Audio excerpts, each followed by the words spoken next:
Mikel Arteta has gone ahead and really revealed to us that he's so much happy about the positive signals that Jesus is sending to him, that he is ready to start in the game of Sporting Lisbon or any other game that he is willing to start him. Remember, we are left with 2 games before we go into the international break. That is Arsenal versus Sporting Lisbon today at Emirates, and then on Sunday they're entertaining Crystal Palace at Emirates, hosting their former captain, that is Patrick Vieira, that lifted the last Premier League trophy that they lifted as the Invincibles at the, was it at White Hart Lane, if I'm not mistaken? I think they won that trophy at White Hart Lane. That's it. So, welcome to Rokani Media Football. Mikel Arteta has also gone ahead and revealed how Arsenal enabled to make a very huge step up from a 2-2 draw at Sporting Lisbon, and then when they came to Craven Cottage on Sunday, they managed to come out and really put in a result that everyone really got surprised about. Welcome to Rokani Media Football, guys. How are you and where are you watching us from? Good morning, and I hope you guys are really having a fantastic day. And as I told you, however much I've started late, 3 videos I really expected. All of Arsenal, I was supposed to do a reaction to Liverpool game and some other 2 videos, but I couldn't because of time. And you know how we do it: 3 Arsenal videos and 2 videos from other teams. That is how we do it, meaning that we are entitled to be doing 5 videos on a daily. Now, let's get into what Mikel Arteta had to say about his newly returned player known as Jesus, because for me, I see him as a new signing for Arsenal. He has told us that it was great to see him back. You can feel the happiness of everybody around him, supporters, players and staff. We missed him and now we are glad he's back, via the Arsenal website. And if at all you are ready to reflect the words of Mikel Arteta, none of the people that support Arsenal, that play for Arsenal, that work for Arsenal, never got excited about the return of Jesus. And they missed him a lot, and now they are happy. You know, he was the reason as to why Arsenal was a threat. You get? Because the first line of defense is the first press of the attack. And what is the first press of the attack? Is the striker. You get? And his former boss, known as Pep Guardiola, described him as the best pressing striker in the world. And it's visible. If I told you, see his heat map, you know, he's everywhere on the pitch, and his work ethic is really intense on the pitch. And that's why Arsenal missed him a lot, because Trossard can come in through and try to do a little bit of Jesus' work. Nketiah can, but even if you combine Nketiah and Trossard's talent together, they are nowhere near the talent of Gabriel Jesus. If at all we are to talk the truth and reveal it as it's supposed to be. Jesus is a world-class striker. He is one of those that you would love not to miss into your team. And if at all you are told that missing Trossard and Nketiah for 3 months and you're having Jesus and vice versa, I think most of you will say, all right, let's miss out Eddie Nketiah and Trossard for 3 months and let's have Jesus play in that position. Why? He makes every player around him look better. You get? Trossard came in through and tried to give Arsenal a little bit of what Jesus gives them, but he's not giving them 100%. I believe he's giving them like 50% of what Jesus provides to them, because Trossard doesn't have the work ethic of Jesus. Secondly, he has a good skill set, quick feet, but Jesus has a more quick feet and skill set than Leandro Trossard. Thirdly, Jesus presses better than Trossard. Fourthly, the work engine. You get? The engine of Jesus is really out of this world. You get? He's a monster of a striker. He presses when the team is really starting the ball from its half until he reaches the first third of the Arsenal side. So it shows you how this man really runs. From the final third to the first third of the pitch, that is Jesus for you. And I think the excitement for Mikel Arteta is really real, and fans of Arsenal are really excited. They missed their man a lot, and they are happy to have him in their free. And I think most of them were really happy when they saw him play for a team of Arsenal against Fulham, and he was really an exciting lad. He even got himself on target, I think, was it twice? He would have gone ahead to score himself a goal in the game of Fulham. And I believe that today, Jesus might find himself on the score sheet. That's it, because teams like Sporting Lisbon, they don't defend like teams in the Premier League.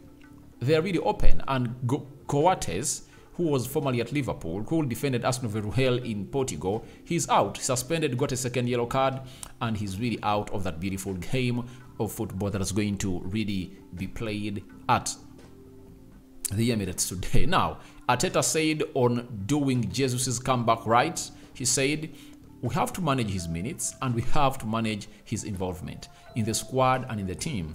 But Gabi is feeling good every day that he trains. He says that these senses are getting better and better. So that's really positive. Now, when you look at that statement that Mikel Arteta has put out on Gabi Jesus, one of the things that he's hitting about is managing his minutes better.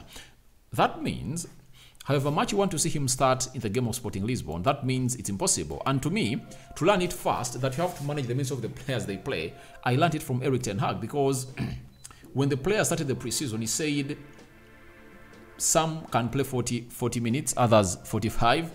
Then in the next game, those that played 45 played close to 60, and some played 70.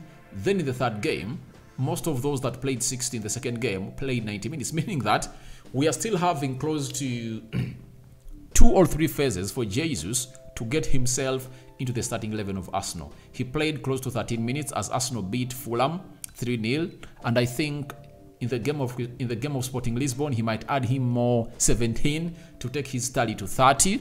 Then in the game of Crystal Palace, he might play 40 or 35 minutes, meaning that it's going to be hard for him to start in the game of Palace.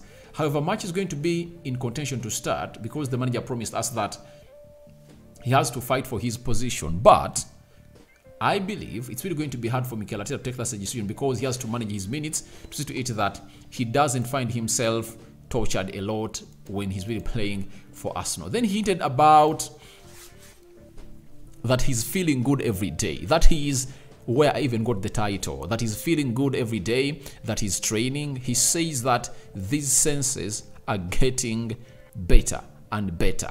So that's really positive. Now, when the senses of a player like Jesus are getting better, just grasp it down into your memory lane that he's really getting to those levels he was on at the beginning of the season, and you would love him to pick that level immediately. Why? When you look at Arsenal, they need Jesus. Why? Every time he's in, he is another man that runs and defends for Arsenal. He defends from the final third of the opponent to the last third. So it's good news that the senses are really getting better, and I think Mikel Arteta is really so much excited about Jesus. And I saw him train yesterday in the photos that really laid out at London Conley. He was really looking great and good, and he was just sending a message to you that I'm really ready to start. I'm really ready to start, and he's really happy. Zinchenko is happy, and the vibe around the club is really great. Why? If they manage to keep up the gap that Arsenal was ahead of City when Jesus was away, now they're 100% sure that they are going to win the trophy. Do you know why? They have one of the best strikers in the world. Secondly, his winning mentality is next to none. He has always gone to those dressing rooms of Arsenal every time Arsenal plays. At halftime, he goes there. He talks to the players, even when the players are trying to do the needful and be on the pitch. In the second half, he was always on the touchline. I saw him in the game. They beat Manchester United. He was on the touchline. He was like a manager telling them that we should go ahead and really push and win this game. You get? So, to me, if there is anything that has given Arsenal this trophy, it's Gabriel Jesus and Trossard. That's it. Those two players are really immense. Obviously, you saw the difference between Arsenal that never had Trossard on Thursday when they drew 2-2 away at Sporting Lisbon, and a side that beat Fulham by 3-0 on Sunday. You saw it very well. It was really a different team altogether, and obviously that the difference was Trossard. Now, imagine Leandro Trossard, Jesus in the same team. I think they are going to tear apart very many teams. Again, Mikel Arteta has been asked about the step up of Arsenal from 2-2, drawing away at Sporting Lisbon, to 3-0 at Fulham, a game that we expected to be hard for Arsenal, but Arsenal eased past Fulham in a way that we least expected. And this is what the manager told us. Yeah, it was a big difference, the desire to win the ball back, the aggression that we showed, and how we defended the boxes. That's something we're going to have to show today against a top quality side. They punish you the moment you give them some space. So he also acknowledges that Arsenal really made a very big difference. They made a very big difference from Sporting Lisbon to Craven Cottage. I remember Gary Neville coming out and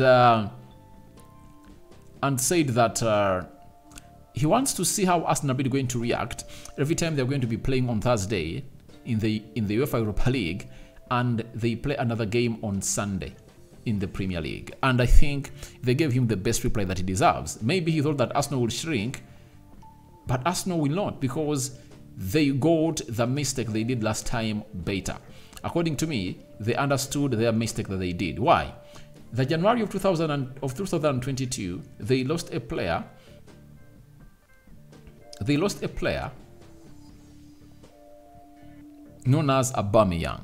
You get? They wanted to replace him with Dusan Vlahovic, and that deal never came to materialization. Obviously, they didn't sign any player. That was a very huge mistake because they missed out on Europe. And having missed out on Europe, Spurs that brought in Bentancur and Kulusevski found themselves winning the league. So, sorry, not winning the league. They made it to the top 4 positions of the league. So, now, I think they went ahead to learn in their mistake. That's why this time around, they were so much into the market. After Modric deciding to go to Chelsea, what happened was that he had to go on and really bring in Leandro Trossard. So, when he brought in Leandro Trossard, he is really doing wonders. Jorginho is doing wonders.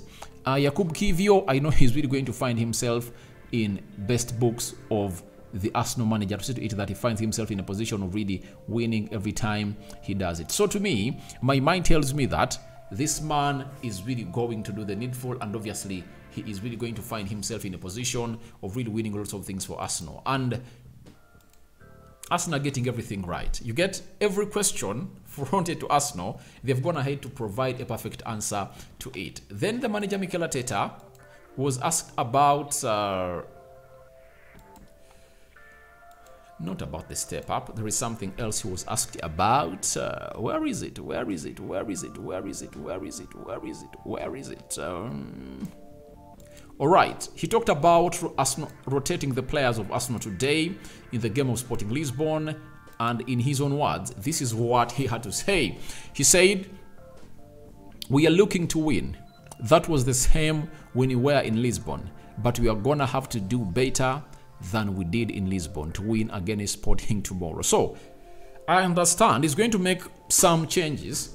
As I told you that I expect Tomiyasu to start, Tierney to start, Jakub Kiwior to start, Jorginho to start, Emile Smith-Rowe to start, Fabio Vieira to start, and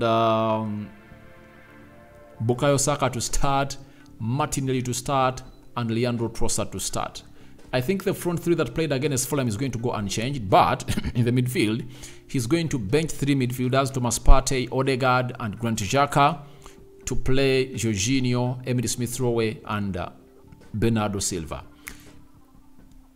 Sometimes you might think that Xhaka is going to come in and play in that game, but we're waiting to see whether it's going to happen that way. Then you expect at a point to see, I think to me it's only Granit Xhaka that can come into that team that I've really gone ahead to mention, but huge changes are expected by by Arteta amidst him talking about them wanting to win, but I believe they're going to be at the Emirates, and he would love to rest his players. To it that they only come in through when the need is there. But I know Jesus will play a part like 30 minutes. Around the 60th minute, he will come in through to play some minutes for Arsenal. So Odegaard might come in through and really play, because before he came in the game of Fulham, he was ill, meaning that he needs some more minutes to get him his fitness levels back before they go ahead to host Crystal Palace onto the stadium of Emirates. So guys, thank you very much for watching in through. Rokani David remains my name. Your thoughts on Jesus sending positive signals to Mikel Arteta ahead of the Sporting Lisbon game are welcome in the comment section below.